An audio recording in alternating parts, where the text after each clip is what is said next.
Selamat pagi para netizen dimanapun kita berada, salam inspirasi bagi kita semua. Nampaknya Partai Nasdem ya mau diacak-acak lagi begitu kan.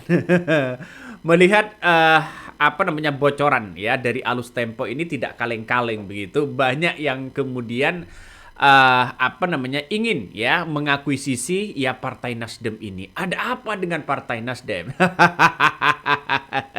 Ada apa dengan Partai Nasdem? Yang paling mengejutkan di situ itu justru kabarnya Gibran dan Jokowi ya tertarik ya dengan Nasdem ya. Apakah benar ya Jokowi ini tertarik dengan Nasdem? Ini apa yang disampaikan oleh Tempo ini kan pasti cerita dan menimbul pertanyaan begitu kan ya. Nah, ternyata di ruang lingkup Partai Nasdem ini mendengar kabarnya bahwa mantan Presiden Joko Widodo sempat menjajaki ya peluang mengelola Partai Nasdem. Ya, menanggapi hal itu, Jokowi menyebutkan bahwa gedung Nasdem itu bernilai triliunan rupiah ya, dan itu tinggi sekali ya. Dan dia mengklaim bahwa kelasnya adalah di level UMKM. Nah, saya kira bahwa dengan mengakuisisi Partai Nasdem ini melihat bahwa apakah benar Surya Paloh nanti akan diganti begitu. Ini banyak cerita-cerita yang kemudian dibocorkan oleh Alus Tempo begitu kan. Wah, ngeri bos ya. Apakah ini berkaitan pertemuan Prabowo dengan dengan Surya Paloh kemarin yang berbicara berbicara soal ambang batas juga dengan Partai Nasdem atau bagaimana begitu kan. Ini ngeri-ngeri sedap bos ya. Kalau saya pribadi, ada apa di internal Partai Nasdem? Apa yang mau direbutkan begitu kan? Coba kita ya dengarkan dulu apa yang kemudian disampaikan oleh bocor Alus Tempo. Seperti ini. Gibran Rakabuming Raka itu juga banyak juga yang cerita dia itu tertarik terhadap Partai Nasdem, ingin mengambil atau ingin mengakuisisi lah Partai Nasdem itu sebagai kendaraan politiknya dia begitu. Ya, setelah keluar PDIP kan seperti yang kita tahu ya, Gibran itu kan sekarang non partai ya. Meskipun ada fotonya Gibran di kantor PSI kan. Di mana-mana ada kalau itu. Oh iya betul juga. Presiden. Tapi ya itu menariknya kenapa gue diskusi juga kan. Kenapa Gibran ini perlu Partai Nasdem gitu ya. Jadi kan kalau dalam sejarah pasca reformasi ada 3 wapres kita ya yang menjadi ketua umum partai gitu ya. Hamzah Has, P3, Megawati, PDIP dan Yusuf Kala, Partai Golkar ketika itu. Kenapa perlu partai agar lebih stabil di pemerintahan? Jadi misalkan ada sesuatu punya daya tawar politik lah, kepada presiden, dan juga kalau misalkan ada niat ingin maju lagi di 2029 atau 34 punya kendaraan politik Lebih kuat lah ya, dan bergennya lebih besar begitu kan. Dan seperti kita tahu. Nah, itulah ya cerita-cerita yang kemudian disampaikan oleh Tempo. Nampaknya ini menarik betul begitu kan ya. Kalau memang ini diakuisisi oleh Gibran dan Jokowi, maka jelas potensi kekuatan Gibran untuk di tahun 2029 itu sudah di depan mata begitu. Kenapa? Karena kita lihat saja bahwa partai besar ini sudah masuk di parlemen. Gampang begitu kan. Kenapa tidak membesarkan partai PSI? Apakah partai PSI masih belum mampu untuk masuk di parlemen begitu? Tapi hati-hati betul Presiden Prabowo Subianto. Ya. Nampaknya kekuatan-kekuatan membangun seperti ini nampaknya Jokowi tidak tinggal diam begitu kan, ya. Minta untuk bagaimana PSI masuk di parlemen. Misalnya begitu kan. Kalau ada hal-hal yang bisa negosiasi seperti itu, mau berapa persen, ya. Tapi kan pada akhirnya saya menganggap bahwa ini kan tidak murni demokrasi kita begitu kan, ya. Artinya siapa yang kuat, siapa yang berkuasa, dia yang akan minta ini, minta itu dan sebagainya. Ada hal yang kemudian penjagalan-penjagalan terhadap bisnis-bisnis mereka. Orang yang tidak sejalan dengan mereka bisnisnya hancur begitu kan, tidak sejalan. Apakah politik seperti itu begitu? Sangat-sangat disayangkan sebenarnya. Persoalan-persoalan ini persoalan yang harus kita membenahi juga begitu kan. Kalau demokrasinya sudah tidak baik, maka kita tunggu sajalah ya siapapun yang berkuasa di situ begitu. Kenapa? Karena tidak bisa ya partai-partai politik ini sampai sekarang ini misalnya begitu kan ya, kalau menjadi oposisi harus ditekan sana sini, bisnisnya ditekan sana sini, pada ujungnya kan tidak transparan kepada publik bahwa partai yang ingin dipilih oleh rakyat dan tidak begitu pada akhirnya. Ya, jadi saya kira wallahu alam begitu kan. Saya kira menduga hal seperti itu begitu untuk menunjukkan bahwa apakah benar sih demokrasi ini selaras dengan itu begitu. Kalau masih ada kedip mata sana sini kan bukan demokrasi namanya begitu kan. Demokrasi hanya dijadikan sebagai topeng, hanya dijadikan sebagai formalitas, tapi praktik di dalamnya ngeri begitu. Ngeri-ngeri sedap ya. Kita lumayan ada dinamika nih Sen, belakangan khususnya ya di internal Partai Nasdem ini. Gimana, bocorin dong ke teman-teman. Jadi kita dapat informasi nih Sen Nil, bahwa ada upaya pengambil alihan Partai Nasdem nih. Jadi kita mengendus informasi gitu ya, bahwa ternyata sudah ada nih pertemuan antara Ketua Umum Partai Nasdem Surya Paloh gitu ya dengan Ketua Umum Partai Gerindra yang menjadi Presiden Indonesia saat ini Prabowo Subianto gitu. Nah itu pertemuannya sekitar bulan Februari, bahkan kedua Februari. Pertengahan Februari ya, yang gue dapat informasi yang serupa juga. Betul, 2026 dan itu di Hambalang pertemuannya. Incognito Sen, jadi nggak banyak sebenarnya yang tahu bahwa ada pertemuan ini. Karena kalau di Hambalang itu kan tertutup ya, teman-teman media juga sulit ke sana. Betul, jauh masuk ke dalamnya juga susah Sen. Tapi apa pembicaraannya antara kedua ketua umum partai bertemu kan pasti nggak cuma ngopi hahihi kan. Betul. Pasti ada substansinya apa itu Gi? Nah, jadi memang yang informasi yang kita dapat dari beberapa narasumber nih, termasuk juga dari lingkaran partai pendukung Prabowo ya, maupun juga dari internal Nasdem gitu, bahwa dalam pertemuan itu membicarakan nasib kedua partai ke depan. Seperti apa nasibnya? Mungkin bisa dibaca di majalah Tempo edisi pekan depan. Oh, akan Itu kan dia berbicara soal bagaimana nasib Partai Gerindra dengan Partai Nasdem. Aduh, ya saya masih ingat dengan apa yang disampaikan Presiden Prabowo Subianto begitu kan. Ya pada waktu itu menjadi oposisi begitu. Ya bisnisnya nampaknya sudah kocar-kacir sana sini begitu. Terus kemudian karena dia mencalonkan diri, akhirnya tidak tahan menjadi oposisi, gabung begitu kan ya, dan sekarang menjadi presiden. Surya Paloh nampaknya nasibnya sama begitu kan. Ketika mendukung Anies Baswedan mengeluarkan biaya yang begitu luar biasa, ya justru orang-orang yang berkuasa di saat itu begitu kan, kita lihat saja ya bisnis Pak Surya Paloh ini kocar-kacir juga begitu. Nah, apakah benar politik-politik ini seperti ini begitu kan? Ada apa? Kalau politik seperti ini saling mengancam satu sama lain, ini kan sudah tidak beres di situ. Ya pada akhirnya siapa yang kuat dan siapa yang lemah begitu. Siapa yang berkuasa dan siapa yang tidak berkuasa. Coba kita tonton lagi dengan utuh ya. akan dibahas lengkapnya di tulisan artikel majalah Tempo. Ya, tapi gue spill deh dikit ya, Apa Seth, ya. Karena ada beberapa kolega Prabowo juga yang cerita ya. Dalam pertemuan itu dibahas mengenai parliamentary threshold. PT Ya, ambang batas parlemen. Yang kalau misalnya ingin lolos ke DPR harus memenuhi syarat itu ya.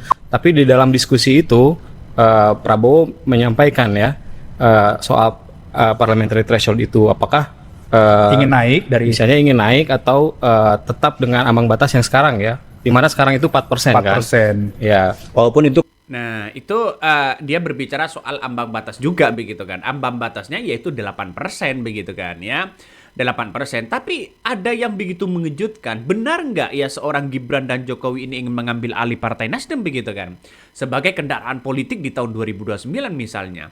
Maka saya melihat ya dengan seksama begitu kan. Karena ini menjadi potensi sekali ketika Gibran berada di partai besar misalnya begitu kan. Maka ini bukan tidak mungkin akan menjadi kendaraan politik ya bagi seorang Gibran sendiri begitu. Kalau memang memang ini benar isu-isu seperti ini begitu. Kenapa isu-isu seperti ini seperti Gibran tidak mengembangkan PSI? Misalnya begitu kan. Kan pada akhirnya orang-orang akan melihat itu begitu. Nah, saya pribadi begitu kan, kalau toh pada hakikatnya ada penjegalan misalnya begitu kan, ya ada begal partai misalnya begitu, ini kan pada akhirnya demokrasi tidak baik-baik aja begitu kan, ya untuk membangun kekuatan dinasti politik misalnya, ya harus mengakuisisi partai besar, tidak mulai dari nol. Pak Surya Paloh ini kan sudah memperjuangkan bagaimana Partai Nasdem, biayanya begitu banyak begitu kan ya.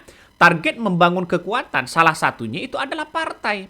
ketika punya partai besar, ya, menjadi ketua umum partai besar, pasti di situ punya kekuatan secara politik. Ya, ini kan pada akhirnya koalisi tanpa malu begitu kan. Jadi satunya minta yang awalnya 4% menjadi 8% kan ujung-ujungnya parliamentary threshold itu kan tergantung dari siapa yang kuat dan siapa yang berkuasa begitu. Dan pada akhirnya isu-isu akuisisi partai Surya Paloh ini begitu kan ya. Ini akan menjadi isu yang sangat luar biasa begitu. Nah, apakah di dalam tubuh Partai Nasdem ini masih baik-baik saja atau bagaimana begitu? Coba kita dengarkan ya apa yang kemudian disampaikan oleh Tempo. Ini menarik sebenarnya begitu kan? Itu kemudian diuji di MK dan kemudian dikabulkan ya dan harus dihitung ulang oleh DPR. Ya. Nah, di pertemuan di Hambalang itu Sen antara Prabowo dengan Surya Paloh ini dibahas juga tuh maunya berapa gitu dan muncul angka 8% nih. Naik dari yang sebelumnya 4%. Ini angka bukan umbang-umbang kan, 8 kan angkanya Prabowo begitu kan. Atau gimana tuh? 8% yang kemudian diusulkan, tapi kemudian memang dipertanyakan tadi seperti yang dibilang Daniel bahwa ini sanggup nggak nih kamu lu yakin ini 8% karena itu akan menyulitkan untuk partai-partai menengah ke bawah lah untuk masuk ke parlemen berikutnya. Makanya belum ketemu nih apa yang akan dilakukan selanjutnya dari obrolan terakhir itu. Iya. Karena kan perolehan suara Nasdem juga di pemilu 2024 kemarin kan hanya 9,66%. Mepet ya. Besar gitu kan. Kalau misalkan dikonversi ke suara sekitar 14 juta dan banyak juga yang analisis gini kan Nasdem banyak kehilangan tokoh-tokohnya pindah ke Nasdem, pindah ke PSI. Itu dikhawatirkan justru akan mengurangi suara mereka begitu. Nah, itu salah satunya.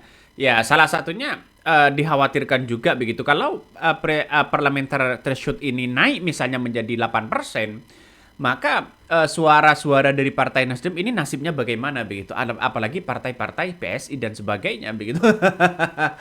Tapi yang saya menjadi pertarungan yang sangat sengit itu ya tidak hanya 4%, 5% saya kira cukup lah begitu kan ya untuk bertarung. Partai Nasdem mendapatkan 9, berapa persen begitu, sekitar 14 juta orang begitu kan ya yang kemudian mencoblos Partai Nasdem. Tapi kan ada dampak dari Anies Baswedan ya dari pendukung-pendukungnya begitu sehingga itu adalah solid. Tapi ini menjadi hal yang kemudian menjadi pertanyaan penting bagi kita begitu kan ya. Kenapa Partai Nasdem sebesar itu kok menjadi omongan seperti ini begitu? Kalau memang alasannya bisnis Surya Paloh semakin menurun ya, tapi kan apakah harus dekat dengan kekuasaan dan sebagainya kan orang pasti mempertanyakan itu begitu kan ya. Sangat mempertanyakan itu. Nah, apakah ya karena memang ada sejumlah politikus begitu kan ya yang kabarnya sudah keluar dari Partai Nasdem, sudah tahu begitu seperti Ahmad Ali begitu kan, apakah ada di dalam tubuh partai internal dari Partai Nasdem ini ada konflik of interest atau bagaimana begitu. Nah, isu perebutan ini begitu kan ya bahwa ada sejumlah kader Nasdem yang kemudian layak ingin menggantikan Pak Surya Paloh begitu. Ya, dikabarkan banyak yang kemudian mengatakan mengambil alih lah dari kepemimpinan dari Partai Ketua Umum Surya Paloh ya. Langkah ini disebut-sebut dengan kondisi bisnis kerajaan Surya Paloh yang mengalami kemunduran setelah Nasdem mengusung Anies Baswedan pada waktu itu begitu. Makanya pertanyaannya, apakah politik seperti ini kalau tidak dekat dengan kekuasaan maka bisnisnya diacak-acak misalnya. Apakah harus dekat dengan kekuasaan? Susah juga. Kalau masyarakat kecil punya usaha besar, apakah harus terlibat dalam dunia politik seperti ini? Begitu. Kan akhirnya ngeri disedap, bos. Nah, menurut informasi yang beredar, manuver politik ini melibatkan berbagai pihak ya, di luar dan di dalam ya, bahkan ya partai yang melihat peluang tengah melemahnya posisi Surya Paloh pasca Pilpres ya. Beberapa pengamat mengatakan bahwa adanya upaya akuisisi atau perubahan kepemimpinan yang melibatkan tokoh-tokoh berpengaruh begitu kan, termasuk kemungkinan pendekatan dengan Presiden Prabowo Subianto saat ini kan berkuasa. Maka yang jelas Pak Surya Paloh itu tidak segampang itu, pasti akan ada turunannya. Ya seperti misalnya begitu kan ya, ya anaknya kan masih ada di situ begitu. Ya jadi banyak yang kemudian dianggap mengalami tekanan yang sangat luar biasa ya kepada bisnis Surya Paloh sejak mendukung Anies Baswedan. Sejak mendeklarasikan Anies Baswedan begitu kan. Ya, kenapa kok ada tekanan seperti itu? Ada apa di balik ini semua? Kan orang pasti menceritakan bahwa tidak baiklah bagi demokrasi kalau lawan politiknya ditekan sedemikian rupa begitu kan. Dan pada akhirnya ada kepentingan of interest. Ya, Surya Paloh sendiri berkali-kali menegaskan komitmen ya terhadap gerakan perubahan dan meminta kader tetap solid ya pada berbagai kesempatan. Ia mengingatkan bahwa agar partai tidak mudah terpecah dan fokus ya pada agenda jangka panjang menuju pemilu 2029, ya isu internal seperti perebutan pengaruh dan SK kepengurusan sempat muncul di media sosial ya. Latar belakang bisnis Pak Surya Paloh ini ya semakin hari semakin melemah begitu kabarnya begitu kan ya. Sehingga ini menjadi isu-isu di partai Nasdem sendiri begitu kan, sehingga ini akan menjadi kekuatan untuk membangun kekuatan konsolidasi besar, salah satunya yang mendekatkan kepada Pak Prabowo begitu, walaupun Partai Nasdem belum menjadi sebagai oposisi, tapi kan kalau kedekatan kekuasaan ya silakan begitu. Justru Presiden Prabowo Subianto welcome terhadap situasi dan kondisinya itu begitu kan. Tapi ya kita dengarkan bagaimana apakah benar seorang Gibran dan Jokowi ini ingin mengakuisisi dari Partai Nasdem atau bagaimana? Coba kita tonton seperti ini. Justru kalau 8% apakah tidak menutup pintu mereka untuk masuk ke parlemen begitu kan. Artinya itu juga bakal mengancam peluang Nasdem ya nanti sendiri, ya lolos ke parlemen ya. Ada satu versi juga nih Sen yang cerita bahwa dalam pembahasan Prabowo dengan Surya Paloh ini membahas mengenai skema untuk kedua partai ke depannya. Tapi detailnya kayaknya nanti baca laporan EG aja ya di majalah Tempo ya. Ini kongsi untuk Pilpres 2029 atau gimana nih? Nah, bisa jadi saya. Tapi memang ada versi lain juga saya. Dari versi koleganya Surya Paloh gitu ya. Justru lu wawancara dia. Wawancara dan skema yang dibilangin oleh Daniel tadi ya, skema lain yang dipersiapkan oleh Nasdem dan juga Gerindra ini justru bukan datang dari Surya Paloh tapi ditawarkan oleh Gerindra gitu. Ini versi koleganya Surya Paloh ya.